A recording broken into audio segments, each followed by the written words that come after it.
Illustrator on 2 wheels. Yeah, man, today's a brisk 45 degrees, which is way better than the 20-something degrees that we've been getting the past few days. So I'm here at the mall. I just finished filing my taxes and doing a little bit of shopping. So I'm just like, hey, why don't I just do a quick vlog, you know? Probably gonna be less traffic because it's a Sunday. You got Jamaica Bay right over there with the wildlife reserve and all of that. So right now, we're just gonna take the long way to the car wash, honestly. We headed to Brownsville, and there's obviously a faster way to do that than hitting the fucking Belt Parkway, but I kinda wanted to hit the highway real quick, get some speed, and also I don't really wanna take the same route that I always take to the car wash, because I be watching my videos and I'm like, damn, I be on that road a lot.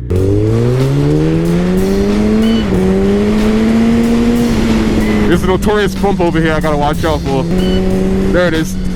Yeah. Got him.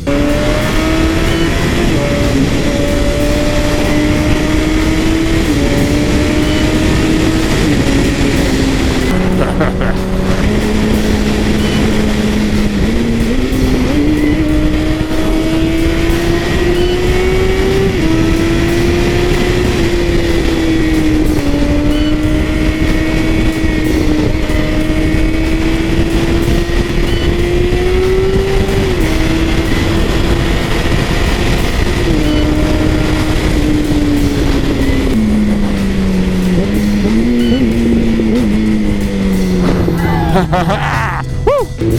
So yeah, I don't know what I really want to talk about. Maybe I'll talk about maybe I'll just talk about police. Before I started rolling the camera, somebody got pulled over for some reason. I don't even know why. Where should I start? I don't know. This was not even planned.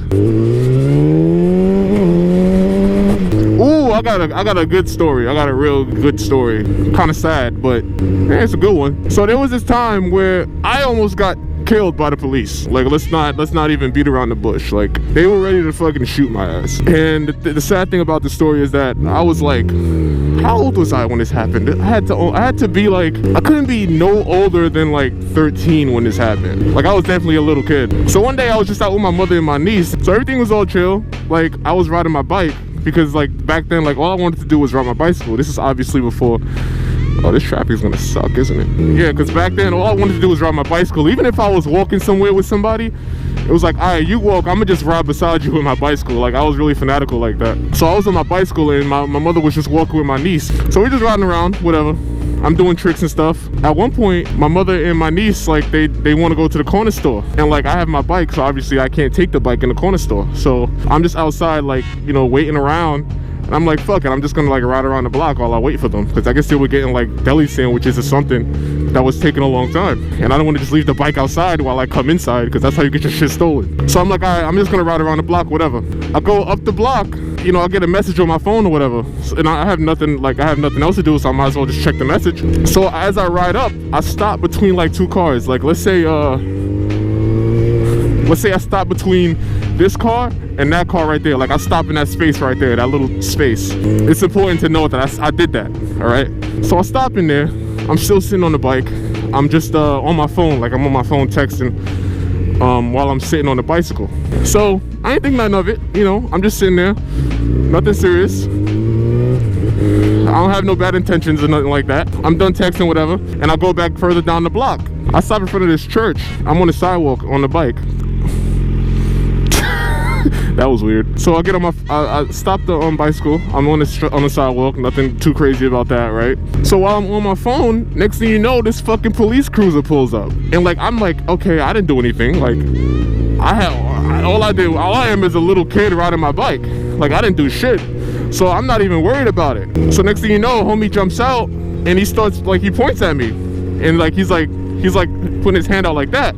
I'm like, oh shit, like my heart just sinks. Like the level of fear that I felt, because my mom's was like back in the store. So like I'm by myself, you know, I'm a kid, like I have no idea how to deal with the police. Yeah, they hit you with that fucking classic line like, hey buddy, hey pal. He's like, hey buddy, what were you doing over there? And like I freeze up. Now mind you, when they pulled up, I had put my phone away, like just to, you know, like be able to pay attention. So when they pulled up questioning me, like they're barking questions at me, like two different officers are barking questions at me. One was white, one was black, if anybody's wondering. One of them is like, oh, you know, what were you doing over there, buddy, blah blah blah, and the other one is like, how old are you, where you going, blah blah blah. And like I'm just getting bombarded with questions and I don't know which ones to answer. Me, like, I don't know what the thought process was. I think the thought process was like, okay, let me just call my mom so she could deal with this for me, because like I don't know what to do about this. I did the number one no when you got a bunch of fucking paranoid pansy ass cops around you, and I reached for my pockets. And obviously, like, I'm a kid, like I don't know the repercussions of that, you know, reaching for your pockets. Like, no matter what you're gonna grab, it's like, oh, he reached, you know. Next thing you know, the fucking cops is drawing their guns, drawing their pistols, like, and they're like, oh, whoa, like they're both shouting, like they're both shouting over each other, trying to like regain control of the situation, because they think I'm about to pull a weapon or something. So they pull their weapons. I pull out the phone and I drop the phone,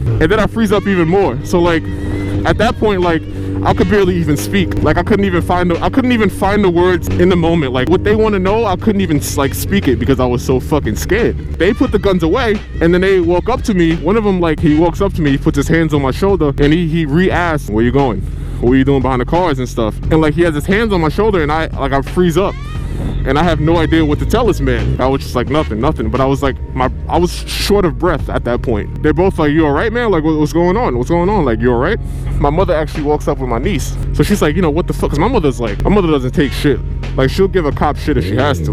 Like, what's going on here? That's my son. And so, like, the cop immediately backs off. Like, both of them just, like, back up. So she's trying to, like, figure out what's going on. My mother's like, okay, what did you do? She's asking me now. I was like, all I did was pull up behind the car and text my friends or whatever I was doing on my phone. I don't know what they think I did wrong. Finally, the cops are like, oh, we just thought that he was planting drugs behind the car. And in my head, I'm like, what the fuck are you talking about? I was planting drugs behind the car because I pulled up in between two cars? Like, what? He was like, oh, we thought he was planting drugs behind the car because we had a problem with drugs in this area. He's whatever age I was, I forget how old I was, but she's trying to tell them, like, I'm only this age and you can go look behind. She's like, he's only this age and you can go look behind the car. Like, why don't you have one of your mans go behind the car while one of your people stay here with me? Like, what the fuck?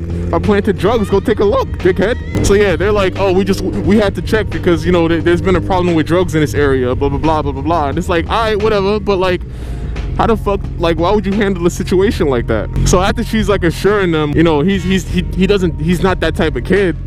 You know, he doesn't do shit like that. He doesn't plant drugs behind cars, contrary to popular fucking belief between y'all. So they back off, or kind of upset that they've been made to look stupid by her. So now they're being like true assholes. Like now it's like they can't even justify this shit with protocol. And I remember specifically, this is the black cop too, which made me extra sad. So this motherfucker says, oh, okay, no harm done, right? And so she was like, yeah, but you gotta chill. Like, my mother's trying to tell him, like, you gotta chill with how you do shit like that, man. So this motherfucker says, yeah, but we could bring him in for riding a bike on the sidewalk. This motherfucker deadass said, oh, sure, but we can still bring him in for riding a bike on the sidewalk, right? I was like, yo. It was that moment where I realized this whole shit is rigged. This whole fucking shit is rigged. All of this shit is rigged against me. That shit really hit me. Like, okay, boom, that's my relationship with cops from now on. Because shit like that really shapes you as, like, when that shit happens to you as a kid, like, that shapes your whole view. But yeah, let me wash my bike real quick. I'll probably get back to you after I finish doing that. This shit is fucking filthy. Look at that swing arm, man. Look at that chain. Damn. Alright, I'll be right back with y'all. Bye. Yo, funny story. When I was in there trying to buy the car wash token, this motherfucker told me my car was declined, right? So I'm like, that's weird. I try again. So like, I'm looking, because you gotta give him the card and they do it all for you. So I'm like looking through the window trying to see what he's doing with the card reader. This motherfucker was pressing no. Like, it was like, oh, you know, this much money. Do you want to pay this much money? Like, is this a sale? Can you confirm? And you know, you press yes or no. This motherfucker was pressing no! Kept pressing no! Press no like twice. Dude, press yes. What are you doing? But what happened with the bicycle story? So basically how that ended was, the guy was like, oh, we can take him in for riding a bike on the sidewalk. My mother was like, okay, you're absolutely right. We'll walk the bike. And so I guess he didn't like how well she took that. He thought she was gonna turn up, but my mother knows when to turn up. She knows when to turn up and when to just, you know, fall back. So he was tight that she turned up, and he wanted her to escalate the situation. But she was like, all right, so we'll just walk the bike. That was it. Anything else? And he was like, you know what? Don't worry about it. Just ride the bike. It's okay. She was like, nope, we're gonna walk the bike. Have a good day. And that was the end of that. That'll teach me to stop my bike in between a car, right? Fuck out of here. So yeah, that was the time I almost got shot by the cops. Because every kid from the inner city has a story like that. That's why I keep this camera running. It might be to do vlogs and all of that, but also it's just, you know, you never know, man. You never fucking know out here. When I ain't vlogging, I still got my camera rolling every single time I ride. Doesn't matter. I had plenty more experiences with cops as a kid. Like, not even counting like this bike life shit, because, you know, sometimes on a bike you do act stupid, and you know, it is what it is. You get pulled over. But as a kid, those are the ones that stay with me the most, you know. Yeah, so I hope you enjoyed that story as much as you possibly can enjoy a story like that. But you know, no matter how sad it is, I hope it's an interesting story to listen to. So you just listened to The Illustrator, coming to you from the great city of Brooklyn. 45 degrees outside. Fucking beautiful compared to what we've been dealing with lately. I'll see y'all on the next video. Take care of yourselves.